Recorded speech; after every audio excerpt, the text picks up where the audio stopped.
وَهُوَ مَعَكُمْ أَيْنَمَا كُنْتُمْ وَاللَّهُ بِمَا تَعْمَلُونَ بصیر. ہر چیز کا علم ہے، طاقت ہے، قدرت ہے، ہیبت ہے، جلال ہے. لَهُ مُلْكُ السَّمَاوَاتِ وَالْأَرْضِ وَإِلَى اللَّهِ تُرْجَعُ الْأُمُورُ. زمین آسمان کی بادشاہی ہے اور ہر چیز اس کے ہاتھ میں ہے. اب آپ دیکھیں کوئی حکم نہیں آ رہا، صرف یہ بتا رہا ہے کہ میں کون ہوں. کیا کہتا ہے؟ یولج اللیل فی النہار ویولج النہار فی اللیل. میں رات کو لمبا کرتا ہوں، تم چھوٹا کر کے دکھاؤ.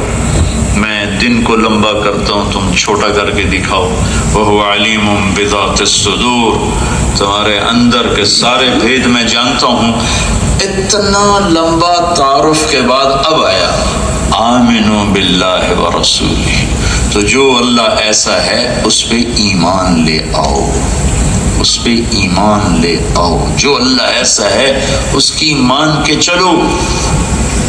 تو یہ قرآن کا طرز ہے کہ اللہ نے اپنا تعارف اور اپنے نبی کا تعارف کروایا اتنا، اور شریعت سنائی اتنی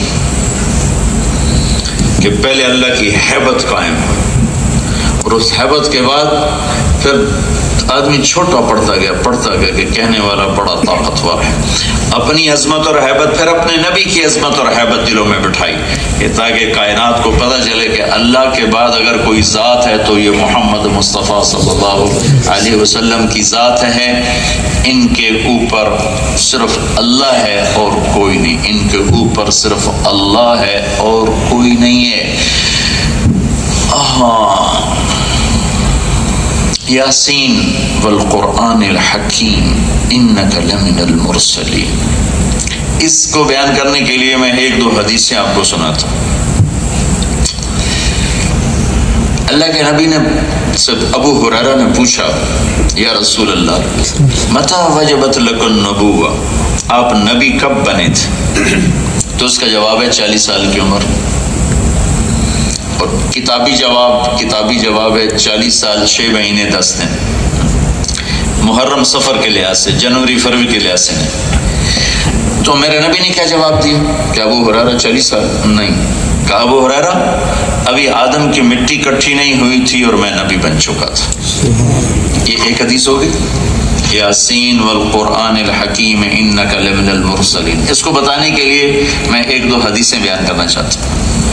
ابو ہریرہ ابھی آدم کی مٹی جمع نہیں ہوئی تھی کہ میں نبی بن گیا. ایک اور یاد آ گئی، جب اماں اور ابا کا اللہ نے نکاح پڑھا جنت میں آدم اور حوا کا، تو اللہ تعالیٰ نے فرمایا کہ آدم بیگم کا مہر ادا کرو. ان کے اللہ کیا ادا کروں؟ تو کتنا سونے چاندی کے ڈھیر پڑے تھے. اللہ تعالیٰ فرماتے دا من سونا چاہ کے دے. تو اللہ تعالیٰ نے فرمایا کہ تیری نسل میں میرا آخری نبی آ رہا ہے، اس پہ ایک دفعہ درود پڑھ دے، یہ مہر ہے اس کی، یہ تیری بیگم کا مہر ہے.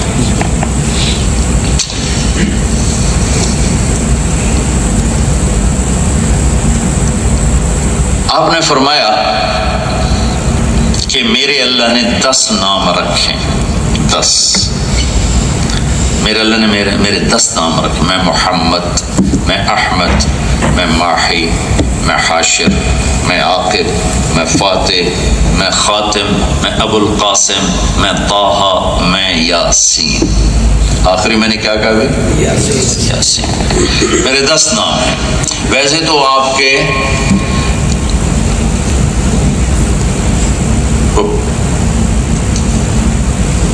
1177 نام میرے پاس ایک کتاب میں جمع ہے. 1177 نام اور 5000 کے قریب آپ کے نام سیرت، تاریخ، پچھلی کتابیں، پہلی کتابیں، تاریخی کتابوں میں سب کو جمع کریں تو 5000 کے قریب بنتے ہیں. 1177 محفوظ. تو آپ نے کہا یہ میرے نبی کی حدیث ہے کہ میرے اللہ نے میرے 10 نام رکھے. جس سے زیادہ پیار ہوتا ہے اس کو آدمی کئی نام دے کے پکارتا ہے. میں محمد، احمد، ماحی، حاشر، عاقب، فاتح، خاتم، ابو القاسم، طٰہٰ، یاسین. اصل نام 2 محمد و احمد، صفاتی آگے نام ہے. پھر اللہ نے اپنا نام رکھا اللہ، 4 حرف ہیں. اپنے حبیب کا نام رکھا محمد، 4 حرف ہیں. اپنا نام رکھا اللہ، 4 حرف ہیں. دوسرا نام رکھا احمد، وہ بھی 4 حرف ہیں. اپنا نام رکھا اللہ، کوئی حرف نقطے والا نہیں لائے، نقطے والا حرف کمزور ہوتا ہے. اپنے حبیب کا نام رکھا محمد، اور احمد کوئی حرف نقطے والا نہیں لائے، بغیر نقطے کے لائے. پھر لا الہ الا اللہ 12 حرف ہیں، اور محمد الرسول اللہ بھی 12 حرف ہیں. تول کے کلمہ آپ کو دیا، اور اپنی اور اپنے حبیب کی عظمت کو راسخ کرنے کا اللہ نے پورا انتظام کیا. آگے دلوں کی بدنصیبی ہے کہ یہ دولت ان کے اندر نہ اترے تو الگ بات ہے. تو آپ نے کہا میرا نام ہے یاسین، یاسین والقرآن الحکیم انک لمن المرسلین. اس آیت کو بتانے کے لیے بھی یہ میں باتیں کر رہا ہوں. پھر آپ نے فرمایا کہ اللہ تعالیٰ نے پیدائش کائنات، انسان نہیں، انسان کی عمر بہت تھوڑی اس کائنات کو پیدا کرنے سے 1000 سال پہلے، اور کائنات کو پیدا ہوئے سائنسدانوں کی ریسرچ ہے کہ 25 سے 30 بلین سال کا وقت گزرا ہے. ایک جو بگ بینگ کا جو تصور ہے، ہم اسی کو مان لیتے ہیں چونکہ ہمارے پاس اس کے رد کرنے کی کوئی دلیل نہیں ہے، تو وہی ٹھیک ہے بالکل. تو گویا کائنات کا پیدا ہونا 25 ارب سال، اور اس سے 1 ارب سال، اس سے 1000 سال پہلے میرے نبی نے فرمایا کب، جب کچھ بھی نہیں، صرف اللہ ہے، صرف اللہ ہے، صرف اللہ ہے. تو اللہ نے کہا، میرے نبی نے فرمایا اللہ نے سورت یاسین کی تلاوت فرمائی.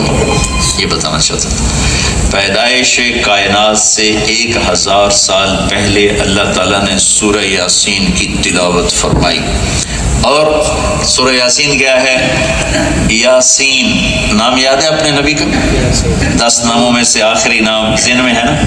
یاسین والقرآن الحکیم انک لمن المرسلین. یہ سورت یہاں سے شروع ہو رہی ہے. اس کو قرآن کا دل کہتے ہیں. دل نکال دو تو آدمی مر جاتا ہے، دماغ نکال دو تو نہیں مرتا جب تک دل نہ مرے، اور دل ختم تو جسم ختم. تو اس کو قرآن کا دل کہتے ہیں. قرآن کا دل کیوں کہتے ہیں؟ کہ کوئی سورت رسالت پر گواہی اور قسم سے نہیں شروع ہو رہی سوائے سورہ یاسین. صرف سورہ یاسین واحد سورت ہے جس میں اللہ اپنے نبی کی قسم اٹھا کے سورت کو شروع کر رہا ہے. اپنے نبی کی قسم اٹھاتا ہے اور سورت کو شروع کرتا ہے یاسین والقرآن الحکیم. مجھے قسم ہے قرآن حکیم کی، انک لمن المرسلین، آپ میرے رسول ہیں، آپ میرے رسول ہیں. اچھا، اب اللہ کے سوا تو کوئی ہے نہیں. تو قرآن کی آیت ہے انک، آپ کا مطلب ہے کہ سامنے جو میں کہہ رہا ہوں آپ بھائی، تو آپ میرے سامنے موجود ہیں. اگر یہاں سامنے میرے اللہ کے کوئی موجود نہ ہوتا تو پھر قرآن کی آیت تھی انہو لمن المرسلین. وہ جو ایک آئے گا بڑے زمانے بعد، بلینز سال بعد جو ایک آئے گا، ابھی آیا نہیں، آئے گا، وہ میرا رسول ہے. تو پھر قرآن کی آیت ہوتی انہو، وہ میرا رسول ہے. قرآن نے کیا کہا؟ انکا، آ گئے انکا، میرے محبوب آپ میرے رسول ہیں، آپ میرے رسول ہیں. پھر اگلی کا علی صراط مستقیم، صرف آپ ہیں جو سیدھے راستے پر. میں دونوں پٹھے پاس ہی رہ جائے. یہ چند دن پہلے ہمیں لے گئے ایک ڈپارٹمنٹل سٹور پہ جا کے کھڑا کر دی، گھر پہنچانے کے بجائے بہت بڑے سٹور کے سامنے. پھر ہم نے اس کو فون کیا، انہوں نے کہا یہ آپ کے پاس پرانا ٹم ٹم ہوگا، ہمارا نئی جگہ بنی، اس کا نقشہ اس میں کوئی نہیں ہے. تو آپ ایک ٹم ٹم پہ اندھا اعتقاد کر کے چل پڑتے، اندھا. تو میں قربان جاؤں اس مسلمان پر جو اپنے نبی پہ اتنا بھی اعتقاد نہیں کرتا کہ اس کے کہے کو پورا کر لے، اس کے روکے کو چھوڑ دے. تو اللہ کی گواہی علی صراط مستقیم. اے میرے محبوب، آپ کا رب گواہی دیتا ہے اور آپ کا رب قسم اٹھاتا ہے کہ مجھے قسم ہے قرآن حکیم کے حکمتوں سے بھرے کتاب قرآن کی کہ آپ اللہ کے رسول ہیں اور آپ سیدھی راہ پر ہیں. جو آپ کے پیچھے چلے گا کامیاب. یا ابا سفیان جئتکم بکرامت الدنیا والآخرہ، ابو سفیان میرے پیچھے آؤ، تمہیں ہاتھ پکڑ کے جنت تک پہنچا دوں گا. تو اللہ تعالیٰ نے اپنی ہیبت بٹھائی اور پھر کہتا آمنو باللہ ورسول. پورے قرآن میں کل 500 آیات ہیں شریعت کی، کل 500، 5,500 سے اوپر آیات ہیں کہ شریعت دینے والا ہے کون، اور شریعت کو سمجھانے والا اللہ کون ہے، اللہ کا رسول کون ہے، اللہ کی کیا ہستی، اللہ کا رسول کی کیا ہستی ہے، یہ کیا عظیم شخصیات ہیں. پھر اس کے بعد جب، کیونکہ ہمارے لیے تو قرآن ایک نہ سمجھی جانے والی کتاب ہے نا، بڑے دکھ درد کی بات ہے کہ قرآن ہر زبان میں ترجمہ موجود ہے لیکن ٹائم نہیں مسلمان کے پاس کہ تھوڑا سا پڑھ ہی لیتے. جتنی دیر ہم اخبار پڑھتے ہیں اتنی دیر روزانہ تھوڑا سا قرآن پڑھ لیا کریں، قرآن کا ترجمہ پڑھ لیا کریں کہ اللہ کیا کہتا ہے، اللہ کیا کہتا ہے. تو بنیادی فالٹ آیا ہے کہ ہم لا الہ الا اللہ محمد رسول اللہ سے واقف نہیں رہے، اس کی ہیبت نکل گئی ہے. تو ساری کائنات میں صرف وَهُوَ الَّذِي فِي السَّمَاءِ إِلَٰهٌ وَفِي الْأَرْضِ إِلَٰهٌ قُلْ هُوَ اللَّهُ أَحَدٌ. ہمیں بتا دیں وہ احد ہے، احد اور واحد، واحد بھی ہے الواحد القہار قرآن میں آیا، اور احد بھی ہے. واحد اسے کہتے ہیں جس کا پارٹنر نہ بن سکے. تو واحد کا لفظ انسان بھی کہہ سکتا ہے کہ میں کہہ سکتا ہوں کہ جی میں اس ویسٹ کوٹ کا واحد مالک ہوں، میں اس گھر کا واحد مالک ہوں، میرا کوئی پارٹنر کوئی نہیں. لیکن احد صرف اللہ ہے، صرف اللہ. احد کسے کہیں؟ احد اسے کہیں جس جیسا کوئی نہ ہو، جس کی مثال کوئی نہ ہو، جس کی، بھائی گھوڑا کیسا ہوتا ہے میں نے دیکھا نہیں، بھائی خچر جیسا ہوتا ہے. خچر دیکھا ہے؟ ہاں دیکھا خچر.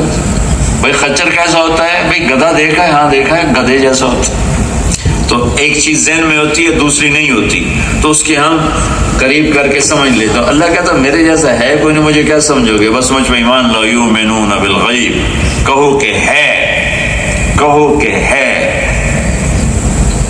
ایمان کا تقاضا ہے کیا؟ تصدیق کرو. خزامہ بن ثابت ایک صحابی ہیں، اللہ کے نبی نے ایک دیہاتی سے گھوڑے کا سودا کیا، سفر میں تھے، طے ہوا کہ مدینے میں پیسے دوں گا چل کے. کہ ٹھیک آپ آگے ہو گئے. پیچھے سے صحابہ ہے، ان کو نہیں خبر کہ یہ سودا ہو چکا ہے. انہوں نے بدو کو گھوڑے کی قیمت لگا دی بہت زیادہ، وہ اس کی نیت بدل گئی. وہ کہنے لگا یا رسول اللہ یہ گھوڑے کے پیسے دو اور گھوڑا لے جاؤ ورنہ میں گھوڑا آگے بیچتا ہوں. آپ نے کہا اللہ کے بندے ابھی تو تیرے ساتھ طے ہوا تھا کہ مدینے میں چل کے پیسے دوں گا. کہا نہیں مجھے نہیں پتا، ابھی پیسے دینے تو دے دیں ورنہ میں گھوڑا بیچتا ہوں. تو آپ نے کہا تو اپنی بات سے پھر رہا ہے. وہ کہنے لگا کوئی گواہ لائیں کہ میں نے یہ بات آپ سے کی ہے یا آپ نے مجھ سے کی ہے.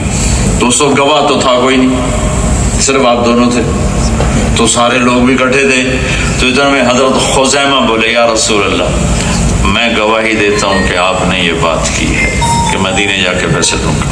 تو آپ نے فرمایا تو کیسے کہتے، تو موجود نہیں تھا. کہ یا رسول اللہ جب ہم نے آپ کو سچا مان لیا تو آپ کی ہر بات کو سچا مان لیا.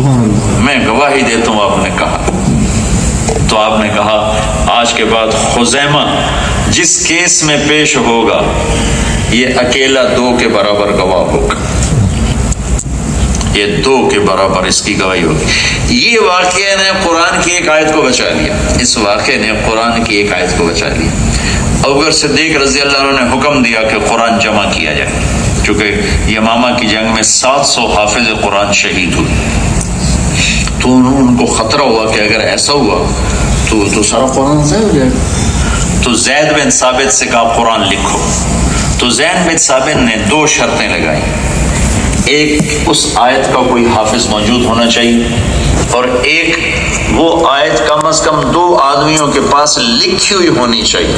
صرف حافظ ہونا بھی کافی نہیں اور ایک کے پاس لکھا ہوا ہونا بھی کافی نہیں، کم از کم 2 آدمیوں کے پاس وہ آیت ہونی چاہیے لکھی ہوئی، اور کسی کو وہ یاد ہونی چاہیے. تو وہ جمع ہو گیا سارا قرآن. سورۃ توبہ کی آخری آیت جو اتنی خوبصورت آیت ہے، ہر دوسرے تیسرے بیان میں وہ میرے بیان کا حصہ بنتی ہے. لقد جاءکم رسول من انفسکم، میرے نبی کی تعریف ہے. عزیز علیہ ما عنتم حریص علیکم بالمؤمنین رؤوف الرحیم فإن تولوا فقل حسبی اللہ لا الہ الا هو علیہ توکلت وهو رب العرش العظیم. بہت خوبصورت تعریف کی اللہ نے اپنے نبی کی، بہت خوبصورت. اللہ نے اپنا نام کبھی کسی کو نہیں دیا، اپنے نام، لیکن اللہ کا اپنا نام ہے رؤوف الرحیم. اللہ نے یہاں اپنے نبی کو بھی فرمایا رؤوف الرحیم، بہت عالی شان. تو یہ آیت حافظ تو بہت تھے اس کے، لیکن کسی کے پاس نہیں ملی سوائے حضرت خزیمہ کی، صرف ان کے پاس تھی اور کسی کے پاس نہیں تھی. تو زید نے کہا میں یہ آیت نہیں لیتا. کہا کیوں نہیں لیتے ہو؟ کہا میں نے شرط رکھی تھی کہ 2 آدمیوں کے پاس ہوگی تو لوں گا ورنہ نہیں. وہ کہنے کہ مجھے جانتے ہو میں کون ہوں؟ کہاں جانتا ہوں. وہ بھول گیا پچھلا واقعہ، ان کو یاد نہیں. زید کو، ارے میں خزیمہ بن ثابت ہوں، میری گواہی 2 کے برابر ہے، میں 1-2 کے برابر. ہاں بھائی ہاں بھائی ہاں، لکھا اس کو. تو ہمارا مین جہالت یہ نہیں کہ ہمیں شریعت کے حلال حرام ہے. یہ جتنے پاکستانی شراب بیچ رہے ہیں ان کو کوئی نہیں پتا کہ شراب حرام. یہ جو ڈرگز بیچ رہے ہیں، میں ابھی پریسٹن جیل میں گیا تھا، ہمارے پاکستان بچے ڈرگ میں پکڑے بیٹھے ہیں، تو ان کو نہیں پتا کہ ہم نے حرام بیچا ہے. وہ جس نے حرام کیا ہے اس کو نہیں جانتا، وہ جس نے کہا حلال کماؤ اس کو نہیں جانتے، جس نے کہا جھوٹ نہ بولو اس کو نہیں جانتے، جس نے کہا سچ بولو وہ اس کو نہیں جانتے، جس نے کہا حرام کے قریب نہ جاؤ وہ اس کو نہیں جانتے. اگر جانتے تو پھر یہ تھوڑا کرتے، تو جانتے نہیں ہیں. ایک صحابی شراب لے کر آئے ملک شام سے، سارا پیسہ شراب خرید کر لائے. مدینہ پہنچے تو پتہ چلا شراب تو حرام ہو گئی. تو اٹھے اور مشکیزیں پھاڑنے لگے. وہ مشکوں میں شراب ہوتی تھی. تو کسی نے کہا کہ مجھے نمک ڈال کے سرکہ بنا دے، سرکہ بن جائے گا، بیچ دینا. انہوں نے کہا میری ایمانی غیرت کہتی ہے کہ بس اللہ نے کہا نہیں تو نہیں. سارے مشکیزیں پھاڑ کے پانی میں بہا دیے کہ وہ جانتے تھے کہ کہنے والا کون ہے. آپ جمعے کی نماز کے لیے کھڑے ہوئے یا کسی اور مقصد کے لیے، ویسے تقریر کے لیے کھڑے ہوئے، تو آپ نے کہا بھائی بیٹھ جاؤ. تو دیوار کے قریب عبداللہ بن رواحہ کا اونٹوں کا باڑا تھا، وہ وہاں صفائی کر رہے تھے. کان میں آواز پڑی بیٹھ جاؤ. انہیں پتہ ہے کہ مجھے نہیں کہہ رہے، مسجد والوں کو کہہ رہے ہیں. انہیں ادھر پھینکا کئی اور وہاں جا وہیں بیٹھ گئے. اور ایک صحابی عبداللہ بن مسعود مسجد میں انٹر ہو رہے تھے، ایک پاؤں اندر تھا ایک باہر تھا. آپ نے کہا بیٹھ جاؤ، وہ وہیں بیٹھ گئے، وہیں بیٹھ گئے، آگے قدم نہیں اٹھا. یہ کیوں ہے کہ وہ جانتے ہیں کہ یہ کہنے والا کون ہے، وہ جانتے ہیں کہ یہ روکنے والا کون ہے، اٹھانے والا کون ہے. ہم جانتے ہیں. تو اللہ تعالیٰ نے جو پیمانہ بنایا کامیابی ناکامی کا، اس کو آج کیوں نہیں ناپا تولا جا رہا ہے کہ پتہ کوئی نہیں. اور کامیابی کا اسٹیٹس کیا ہے؟ آگے پیچھے میرے لوگ ہوں، مجھے سلام ہوں، میرا بڑا اسٹیٹس ہو تو میں سکسیسفل لائف ہے میری. اور میرے اللہ نے ایک جملے میں بتا دیا، من یطع اللہ ورسولہ فقد فاز فوزا عظیما. کہانی مکا چھڑی ایک جملے سے کہ میرے گولڈن والے بندو، پیارے بندو، جس نے اللہ کی مان کر زندگی گزاری اور اس کے حبیب کی مان کر زندگی گزاری وہ کامیاب ہوگی.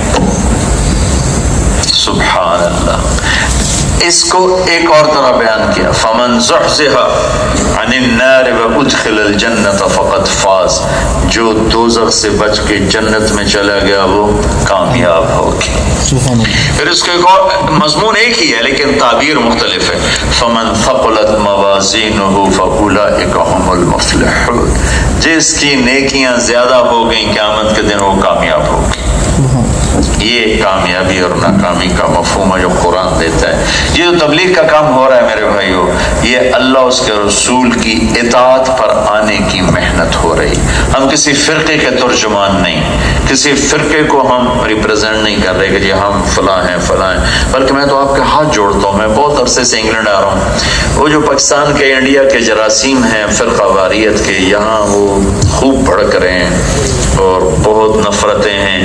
میں آپ کو اللہ رسول کا واسطہ دیتا ہوں، امت بن کے رہیں، کسی فرقے کے نمائندہ بن کے نہ رہیں۔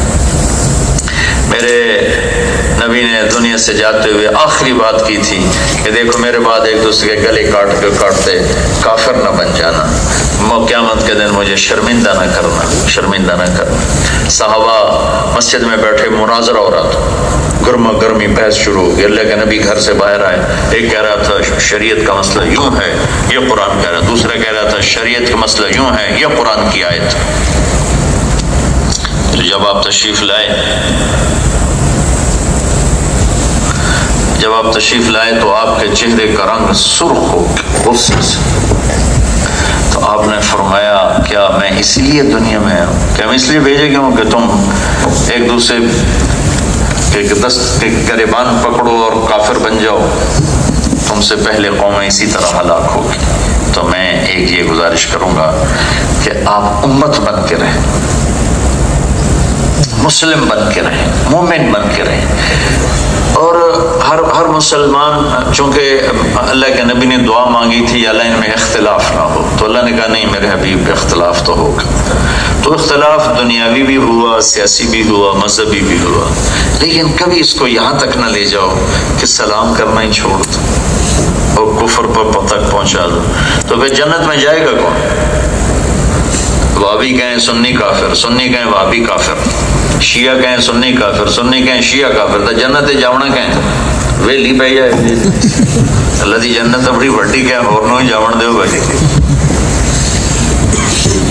آئے مسلمان اللہ کے واسطے مسلمان بن کے رہو، اور ایسے علماء کو ڈسکریج کرو جو فرقہ واریت کو ممبر سے بھارت، ایسے لوگوں کو ممبر پہ نہ بیٹھنے دو، ایسے لوگ لاؤ جو تمہیں محبت کا پیغام دیں، جو تمہیں دین سمجھائیں، جو تمہیں فرقوں میں بانٹ دیں، جو تمہارے اندر نفرت کی دیوار نہ کھڑی کر دیں اللہ کے واسطے۔ میرے ملک خون و خون ہو گیا، ہزاروں جوان تہ خاک، ماؤں کے سہارے ٹوٹے، جوان بچیوں کے سہاگ اجڑے، معصوم بچے یتیم ہوئے، نہ مارنے والے درندے کو پتہ میں کیوں مار رہا ہوں، نہ مرنے والے بے قصور کو پتہ میں کیوں مارا جا رہا۔ اللہ کے واسطے اس چیز کو اب پروموٹ کرو، اپنی اگلی نسل کو یہ جراثیم نہ دو۔ جو پاکستان انڈیا سے آئے ہیں ان کے اندر تو یہ چیزیں موجود ہیں، انہوں نے دیکھی ہیں سنی ہیں، لیکن یہاں جو نسل پروان چڑھ رہی ہے انہیں بس اتنا ہی بتاؤ بیٹا ہم اہل ایمان ہیں، ہم اہل اسلام ہیں، ہم مسلمان ہیں، یہ ہمارا طریقہ ہے، یہ ان کا طریقہ ہے، سب قابل احترام ہے۔ انشاءاللہ جو کلمہ پڑھتا ہے ایک دن ضرور جنت میں جائے گا انشاءاللہ۔ تو اللہ کے ہاں یہ استثناء کہ اللہ کے نبی کی ختم نبوت کا منکر نہ ہو، تو انشاءاللہ ایک نہ ایک دن ضرور وہ جنت میں جائے گا۔ یقیناً گناہوں کی سزا پہ جہنم میں بھی جائیں گے، چونکہ یہ تو نہیں ہو سکتا کہ حسین اور شمر کو اللہ ایک جیسا کر دے، پھر تو کربلا کی ساری تاریخیں برباد ہو جائیں گی اگر رات کے شرابی اور رات کے تہجد گزار کو ایک ہی قانون دے دیا جائے، تو یہ بھی نہیں ہو سکتا۔ لیکن اللہ تعالیٰ جہنم میں جب ایمان والے بھی جائیں گے تو ایک دن کافر کہیں گے اہل ایمان سے تمہارے کلمہ پڑھنے کا کیا فائدہ، تم بھی جہنم میں ہم بھی جہنم میں۔ تو اس پر اللہ تعالیٰ فرمائیں گے جہنم کے فرشتے سے مالک جس نے زندگی میں ایک دفعہ بھی میرا نام لیا اس کو نکال کے جنت میں ڈال دو۔ سبحان اللہ۔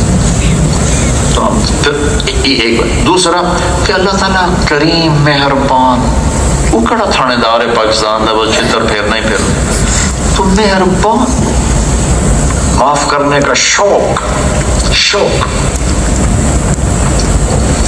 کہ اپنے معاف کرنے کی وہ مثال دیتا ہے. میرے نبی نے فرمایا کہ میرا اللہ کہتا ہے، میں کہنے والا میرا نبی، سنانے والا میرا نبی، کہنے والا میرا اللہ. آپ نے فرمایا کہ میرا اللہ کہتا ہے، میرا بندہ، میری بندی، تم میں سے کوئی ایک آدمی اتنے گناہ کرے کہ آسمان کی چھت کو لگا دے. کوئی کر سکتا ہے اتنے گناہ؟ پوری کائنات کے انسان، جنات، حیوان، پرندے، فرشتے کافر ہو کر اللہ کا انکار کر کے نافرمانی کریں قیامت تک، رب ذوالجلال کی قسم اتنے گناہ نہیں کر سکتے کہ سورج تک چلے جائیں، چھے جائے کہ آسمان. اور میرا اللہ کہتا ہے ایک طارق جمیل اتنے کرے کہ زمین سے اٹھائے اور آسمان کی چھت کو لگا دے. ساری دنیا فتویٰ دے گی یہ پکا دوست کے دی بخشش آئی کوئی نہیں، لیکن تم کسی کا نہ سننا، صرف ایک دفعہ مجھے کہنا یا اللہ معاف کر، تو میں ساری معاف کر. سبحان اللہ. غفرت لک ولا ابالی، سارے معاف کر. معاف کرنا اس کو اتنا پسند.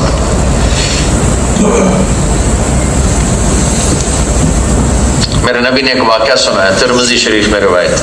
بنو اسرائیل میں ایک نوجوان تھا، اس کا نام تھا کفل، بہت عیاش نوجوان تھا، بہت مالدار تھا. ایک رات ایک لڑکی کو لے کر آیا 60 دینار دے کر. ایک رات کے 60 دینار.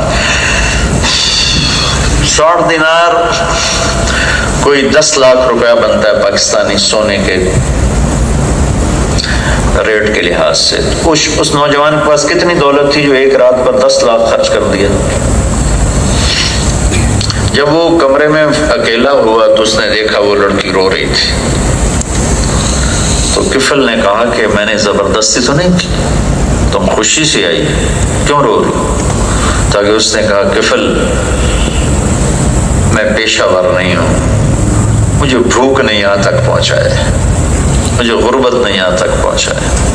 اس پر میں ہمیشہ ایک اضافہ کیا کرتا ہوں اس بات کا، مالدار لوگ جب زکوٰۃ نہیں دیتے تو غریبوں کی بیٹیاں نیلام ہو جاتی، عزتیں نیلام ہو جاتی. انہوں نے کہا میں عزت دار ہوں،